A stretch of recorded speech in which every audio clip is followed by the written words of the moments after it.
Hi there, welcome to the Fierce Factor podcast. I'm your host, Kaylee Lindholm. And I think it's time for us women to shift the conversation in business and step into our feminine leadership to do the most iconic work the aesthetic industry has ever seen. Each week, I'll be bringing a powerful dose of strategy, sarcasm, solutions, and sass that will rev up your creativity and ignite your brilliance as you link arms with me along our shared path of personal and professional growth in 20 minutes or less. Let's go. Hello, leader. Welcome back to the Fierce Factor podcast. It's your host and coach, Kaylee here, and you are tuning in to episode number 253.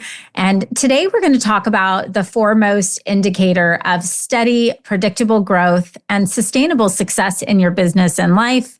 You guessed it, your leadership. In this episode, I'm going to advise around how uncovering and optimizing for your own personal leadership style will allow you to truly embrace your own strengths, identify blind spots that could potentially affect your ability to lead at the highest level, and ultimately optimize the areas where you feel personally challenged in your leadership skills through what I call the enhancement zone. But first, I want to take a moment to genuinely thank you for being here today. We just kicked off our first session of Confidence to Scale, our 6-week business growth accelerator for high impact female business owners who are scaling past the next $1 million milestone. And during our introductions, one of our business owners told me that she has been listening to the Fierce Factor podcast for over 2 years, every single Monday religiously, like it was her Bible study. In fact, she shared that showing up to listen helped her get through a very dark and tragic time in her life when her mother had passed away. And I just haven't been able to stop thinking about how honored I am to be part of someone's life like this. And it got me thinking about how much it means to me that I get to have the experience of connecting with an engaged audience of ambitious women with you every single week. And I have the opportunity to build a relationship with you through this medium. And I just want to thank you for your loyalty. I'm so grateful to have you in my life and to be able to make an impact and to bring value through my passion and my calling. And I want to thank you for making that possible and spreading the word with others so we can continue to inspire together. And here's the thing, this is like what leadership is all about to me. The honor of supporting and lifting others and being an example of what's possible. Look, I just know you so well. You're here because you want the same things as me, to live a deeply fulfilling life that empowers others to expand and recognize how truly valuable they are. And you're a bit of a unicorn. So you figured you'd build a business to help multiple thousands of people tap into a version of themselves that they didn't even know existed. I remember when I started KLC, I was intrinsically motivated by the thought that I could advise and support others to reach their goals. As a consultant, I could walk into a practice and be welcomed with open arms to provide ideas, insight, support, and guidance. And let me tell you, in some ways, this was a sharp right turn from being a sales rep cold calling on gatekeepers. But instead, in this role, I could feel seen and heard and help others succeed. And this why became my entire MO as I eventually built my company. I wanted to expand my impact in a whole new way, as it was always my dream to build the company that the very best people would want to die to work for. I really believe that if you have a company full of raving loyal employees, the culture will be nurtured and nourished through its growth at the highest level. You know, like new team members, they'll drink the Kool-Aid and customers will be cared for impeccably because the team is 100% on board with the all-in value and vision of the company. You see, for me, leadership isn't just about running a team. It's the foundation of your business's success, longevity, and your ability to scale. And in my humble opinion, it's the pathway to imprinting your values into the world through every interaction in your life. How you lead has so much to do with the way that you perceive the world. And this is a blessing and also a curse, because what that means is that your perspective in life indirectly determines how your team performs, your clients perceive your brand, how you're able to enroll support to advance your mission, and ultimately how far your vision will take you. It's not just something, it's everything. This is the only magic pill of business growth. Step up and lead. A couple years ago, I had a conversation with a prospective client who was looking for support growing her business. She was very early in the process of team building. Honestly, one of the most challenging inflection points in small business growth, hiring those first few employees. She was sharing a story about how she had hired someone to work in a hybrid role. I think it was a medical assistant / practice manager / guest service specialist. She hired someone who was referred by a family friend and had experience working in a corporate role in the past. So she was really confident this woman would be able to come in and quote unquote, get the job done. So she starts in a role, and about 1 week in, she starts forgetting to get consent signed. And so the owner just started doing it on her own to make sure it was handled correctly. And about 2 weeks in, they realized a handful of web leads had slipped through the cracks and had not been followed up on. When the owner went in to see what was going on, she also found that this new employee hadn't responded to emails in the customer service inbox. That's when the owner called me. She was trying to decide if she should go ahead and fire her now before she invested too much more time into her. So I asked her if she had clearly communicated expectations to this employee. And she was nodding like so hard. She was rocking in her chair. And then I asked her to show me how she communicated this. She showed me a checklist on a piece of paper. So I asked, well, did you sit down and show her how you wanted this checklist of tasks executed? And how often have you followed up since then? And she said to me, Kaylee, I hired someone competent so she could figure it out on her own, not need me to babysit her. Okay, listen, I think we can all agree that when we're building a business, we ain't got no time to babysit. But what I couldn't help but wonder is how a leader whose job it is to make sure she delivers a service to her customers at the highest level, how does she not see it as a priority to slow down and train someone to execute on important tasks in her business the right way? I asked her why she assumed that this woman would be able to just jump in and handle it. And she said, because of her experience. She proceeded to tell me that she was someone who had to always figure it out on her own. She had to hustle to build her business, hustle to get clients in the door, and she had to be resourceful. And so why wouldn't she expect that of others? I asked her if she wrote that in her ad when she was recruiting this employee and if she tested for these qualities in the interview. And she kind of started to hunch over. She said, no, Kaylee, I assumed she would be just like me. And I've had this conversation on repeat with providers who frustrate with new injectors who aren't hustling to fill the schedule, and owners who are scaling up their practice manager of 8 years who suddenly can't handle the job, or founders who rip through marketing agencies like they're old rags because they can't get it done. And here's the hard truth. All of these scenarios, all of these weak links in our business are because of one thing, us. And listen, I've learned this lesson the good old-fashioned way. I assumed that because I had the instincts of a leader, I was the captain of my soccer teams growing up, I was an oldest child in my household, I assumed that I could lead people in any arena. After all, when I came home from school while my parents were at work when I was a kid, I was tasked with delegating chores, ensuring my sisters got their homework done, and taking initiative to make sure I did my weightlifting or whatever extra training I needed to do to excel at my sport. Now, if that isn't leadership, I don't know what is. Listen, I've had a lot of bosses over the course of my career, and I can count on one hand the number of them I wanted to even attempt to emulate.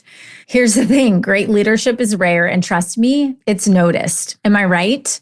Many of the women we work with were so inspired by their terrible bosses that they left to be the boss of themselves. Come to find out, that role wasn't so natural to them either. But the truth is, there is something that I failed to understand early on, which is that growing a company through people will always be a game of adaptation. It's polishing and then pivoting. It's a practice. Honing your leadership style isn't a one-time decision, but it's an ongoing process that affects every facet of your business. As I advanced in my practice and experience as a coach, I started to observe certain leadership traits that were common to women who grew exponentially faster, the high performers, the trailblazers. And more importantly, I began to draw a direct link between their influence as leaders and their success in business, their ability to magnetize top talent, enroll more support, negotiate better partner deals, retain higher paying clients, and experience greater profit margins and take-home income. They were masters of influence. And the thing about influence is it's really difficult to measure. So naturally, as someone who loves data and systems, I became obsessed with understanding this construct, this DNA of a high-performing leader, the kind of leader who inspires high performance out of others all around them, leaders who can recognize potential and inspire greatness in people who have never done the job before. I asked myself the question, how do I define and teach others this elusive formula? It's like measuring something so profound as love. No one can deny that love is one of the most powerful emotions that a human being can experience, but there's no metric system for it. So early last year, I began to take my research into a body of work that would become a framework to archetype and coach women to master their potential as high-performing leaders. And here's what I discovered. As it turns out, success isn't random, not at all. It follows a formula. The most influential, high-performing leaders don't guess their way to the top. They have a calculated algorithm for success that amplifies their strengths, accelerates their momentum, and positions them as the undeniable authorities in their market. Like when I say the phrase, game knows game, well, these are women with undeniable game. What I uncovered are 3 distinct leadership styles or archetypes that most effectively influence others. Number 1, the aspirational leader. Number 2, the credible leader. And number 3, the approachable leader. And one by one, I began walking my clients through a set of filters to better understand how their style as a leader influenced their decision-making and how they would at times flex between these different styles depending on who they were influencing. And I started to notice themes. First is the one of the approachable leader. An approachable leader fosters trust and connection through empathy, open communication, and genuine relationships with their team and their ecosystem. A great example is Richard Branson, the founder of Virgin Group. He's known for his informal and accessible leadership style, often valuing employee input and fostering a positive, open workplace culture. I know when I see him, I always feel at ease. It seems like working for him would be easy. Like he would take my call or sit down and listen to me when I needed help. The second type I discovered was the credible leader. The credible leader is characterized by integrity, transparency, and a commitment to ethical practices, earning the trust of others through consistent, principled actions. An example that comes to mind is Warren Buffett, the CEO of Berkshire Hathaway. He's regarded as one of the most successful investors of all time, known for his transparent and ethical business practices. He's a straight shooter. He's very direct. He has a certain kind of management style. It's just no BS. People know, what they're getting with him. He plays the long game, and that's shown through his commitment to long-term investment strategies. In fact, his annual letters to shareholders are kind of known for their honesty and insight, reinforcing his reputation as a reliable and principled leader in the financial world. And the third archetype is the aspirational leader. An aspirational leader inspires others through bold vision and innovative goals, motivating their team to strive for transformative change and exceptional achievements. A great example here is Elon Musk, CEO of Tesla and SpaceX. His leadership is driven by a bold vision for the future. He inspires through his ambitious goals, such as colonizing Mars and accelerating the world's transition to sustainable energy. He personifies aspirational leadership by setting high-reaching goals and consistently pursuing innovation and disruption in multiple industries. His ability to inspire both employees and the public with his vision drives significant interest and investment in his projects. Similar to the high performers that I have the privilege of working with here at KLC, all of these leaders illustrate how these various leadership styles can be leveraged to create a powerful impact, both within their companies and across broader societal landscapes. Each has carved a unique path by embracing their inherent style and using it as a strategic tool to lead change and inspire others. They aren't trying to be someone else. They're owning their style. And this consistency creates a sense of safety for those who follow them. They know what to expect. So instead of apologizing for or hiding who they are as leaders, they own it. They share this up front. They hire people who connect with them as they are. They call out their expectations of others immediately, so they aren't holding people to standards that are only communicated on a checklist, or better yet, not at all. So the next question is, how do we better understand and invest in cultivating our own leadership style? And in other words, how do we use our own leadership style as a tool to inform our purpose and step into the next level as a leader? We needed a playbook. Well, I'm here today with your answer. I have a special gift for you, leader. I'm very excited to introduce to you the High Performance Leadership Playbook, drawing from my depth of experience of helping over 600 female entrepreneurs cross the next $1 million milestone in their life first business. I have created this tool to break down the formula for elite leadership for you. This playbook teaches you how to master the high performance habits that set elite leaders apart. And for a limited time, I'll be offering this playbook for free at klcconsultants.com/leadership playbook. Inside this playbook, you'll get my leadership style assessment. This is a quiz designed for CEOs, visionaries, and business leaders who want to sharpen their leadership edge. When you take this quiz, you'll uncover answers based on your natural tendencies as a leader. Your results will uncover whether you lead with approachability, credibility, or aspiration.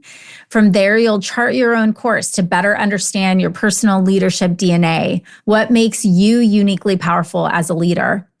Ultimately, the way we lead becomes a mirror into our psyche, the things we believe, our experiences, and the way we perceive ourselves and the people around us. So this playbook will teach you the high performance formula, the psychology, strategy, and execution behind elite leadership.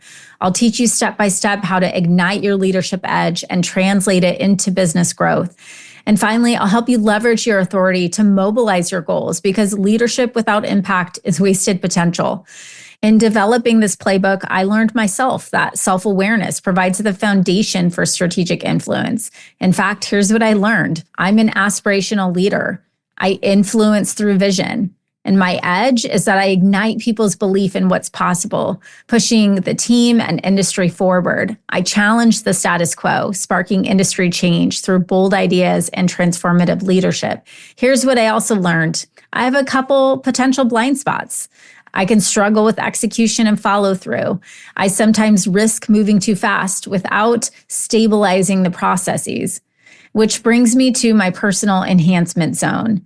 Now that I know my strengths and weaknesses, I can focus my energy appropriately and roll accountability to allow enough time to complete a project at the highest level and invest in support with executional pieces of my strategy. I understand how to better communicate, to influence emotion, to motivate action. And I understand how style flexing can help me adapt my message to authentically connect with people around me in a more profound and compelling way.